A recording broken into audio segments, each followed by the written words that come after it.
ఇలాంటి పరిస్థితి ఆంధ్ర రాష్ట్రంలో ఎప్పుడూ లేదు. తొలిసారిగా ఒక ఘోరమైన పరిస్థితిని, ఒక వికృతమైనటువంటి పరిస్థితిని మనం చూడవలసినటువంటి పరిస్థితి రావడం చాలా బాధాకరమైనటువంటి అంశం. కూటమి ప్రభుత్వం అధికారంలోకి వచ్చిన తర్వాత ఒక్కటొక్కటిగా పరిశీలన చేస్తే జైల్లో పెట్టడానికి కావలసినటువంటి వ్యవస్థల మేనేజ్మెంట్ అంతా చేశారు. కొన్ని చోట్లయితే సోషల్ మీడియా కార్యకర్తల్ని హింసించారు, మహిళని కూడా చూడకోకుండా కొట్టారు. ఇలా కొన్ని కేసులు పెట్టి రాష్ట్ర వ్యాప్తంగా వైఎస్ఆర్ కాంగ్రెస్ పార్టీకి పనిచేసినటువంటి సోషల్ మీడియా యాక్టివిస్టుల్ని హింసించేటటువంటి కార్యక్రమం చేశారు. అది ఒక భాగం. నెక్స్ట్ భాగం ఏంటంటే చోటా మోటా నాయకుల మీద కేసులు పెట్టి జైలుకి పంపించారు, శారీరకంగా కూడా వేధించారు. అంతేకాకుండా దాడులు చేశారు. ఇళ్ల మీద దాడులు చేశారు, వ్యాపారాల మీద దాడులు చేశారు. దాడులు చేస్తే మా మీద దాడి చేశారని కేసు పెట్టుకుంటే ఆ కేసుల్ని తీసుకొని పరిస్థితి రాష్ట్రంలో నెలకొన్నది అంటే లా అండ్ ఆర్డర్ పరిస్థితి ఎలా ఉందో ఒక్కసారి ఊహించుకోండి. ఇప్పుడు కాస్త పెద్ద నాయకుల్ని ఏదో కేసులు పెట్టి అరెస్ట్ చేసి నెలలు తరబడి జైల్లో పెట్టేటటువంటి కార్యక్రమం చేస్తున్నారు.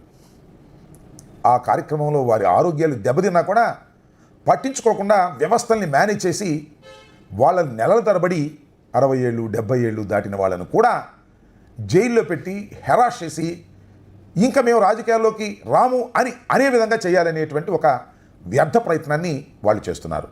సరే, రాజకీయ నాయకుల్ని కక్షగట్టి మీరు జైల్లో పెడితే, కానీ చివరికి ఐఏఎస్ ఆఫీసర్లు, ఐపీఎస్ ఆఫీసర్లు, ఉద్యోగులు వీళ్ళందరి మీద కూడా తప్పుడు కేసులు పెట్టేసి జైల్లో పెట్టేటటువంటి కార్యక్రమంలో నిమగ్నమై ఉన్నారు.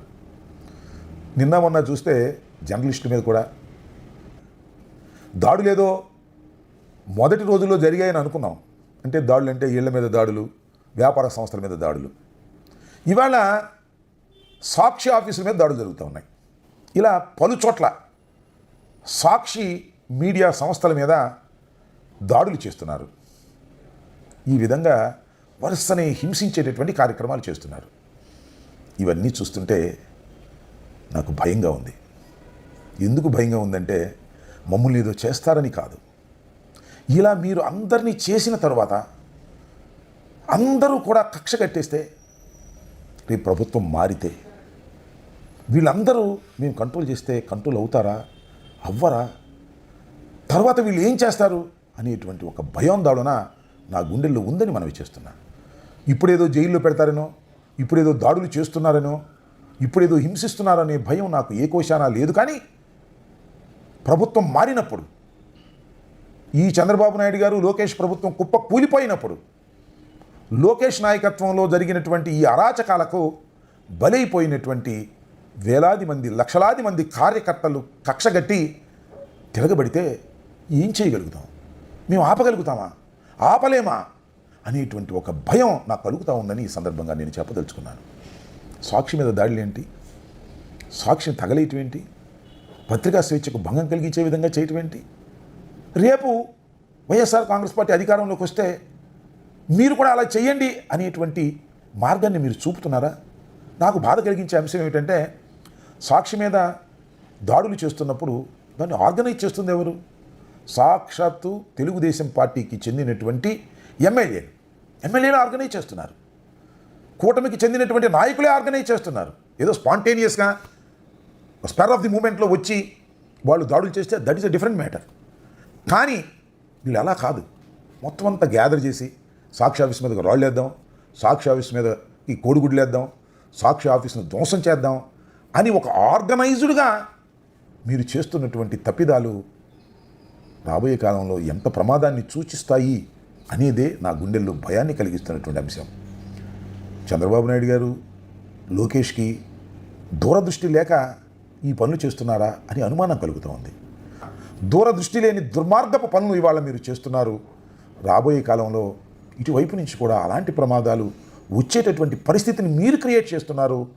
మేము ఆపిన ఆగనటువంటి పరిస్థితికి మా కార్యకర్తల్ని మీరు రెచ్చగొడుతున్నారు. రేపు ఏమవుతుందనేటువంటి భయం నాకు కలుగుతుందని మనవి చేస్తున్నాను.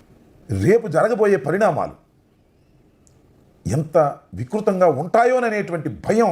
ఎందుకంటే ఇవాళ తెలుగుదేశం మీద దాడులు జరిగినా, తెలుగుదేశం సంస్థల మీద దాడులు జరిగినా, ఆనందపడతామని మీరు అనుకుంటారేమో, అది సమాజానికి మంచిది కాదనేదే నా వ్యక్తిగతమైనటువంటి అభిప్రాయం. అలాంటి పరిస్థితులను క్రియేట్ చేసుకోవటం సరైనటువంటి విధానం కాదని కూటమి ప్రభుత్వం గ్రహించలేకపోవటం చాలా దురదృష్టకరమైనటువంటి పరిస్థితులు. ఇవాళ అలాంటి ప్రమాదకరమైన పరిస్థితులకు మీరు సృష్టించారు. ఆ సృష్టి ఊరికి పోదు అనేటువంటి భయం నాకు కలుగుతుందని ఈ సందర్భంగా చెప్పదలుచుకున్నాను. ఇప్పటికైనా విఘ్నులైనటువంటి ప్రజలు ఎవరైనా తెలుగుదేశంలో విఘ్నులుంటే వారైనా ఆ లోకేష్ కాస్త చెప్పండి, ఇలాంటి రెడ్ బుక్ రాజ్యాంగమనో, ఇలాంటి దాడులో, ఇలాంటి కక్ష సాధింపు చర్యలో చేస్తే ఊరికినే పోవునైనా. ప్రభుత్వాలు శాశ్వతంగా మీవే ఉండవు.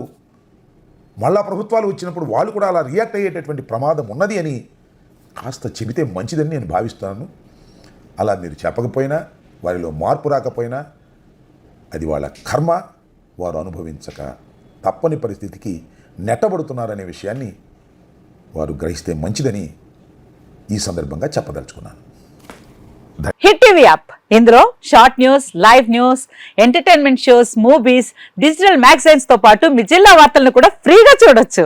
ఇంకెందుకు ఆలస్యం, వెంటనే హిట్ టీవీ యాప్ ని డౌన్లోడ్ చేసుకుని ఫ్రీగా ఎంటర్టైన్మెంట్ పొందండి. Hit TV app. Hit TV app. Please download hit TV app. Hit TV app ని ఫ్రీగా డౌన్లోడ్ చేసుకొని ఎంజాయ్ చేయండి. మీకు నచ్చిన ఎంటర్టైన్మెంట్ కోసం హిట్ టీవీ యాప్ ని ఫ్రీగా డౌన్లోడ్ చేసుకొని ఎంజాయ్ చేయండి. హిట్ టీవీ యాప్ ని డౌన్లోడ్ చేసుకుని ఆస్వాదించండి, ఆశీర్వదించండి. ఇంతమంది సెలబ్రిటీలు హిట్ టీవీ యాప్ ని డౌన్లోడ్ చేసుకోండి అని చెప్తున్నారంటే ఎంత మంచి యాప్ ఆలోచించండి.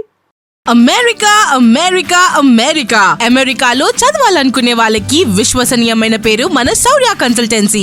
UK లో 1 year masters, UK లో 1 year masters, 2 years work permit up to 5 years visa. Contact Saurya Consultancy. Contact 89851 89851.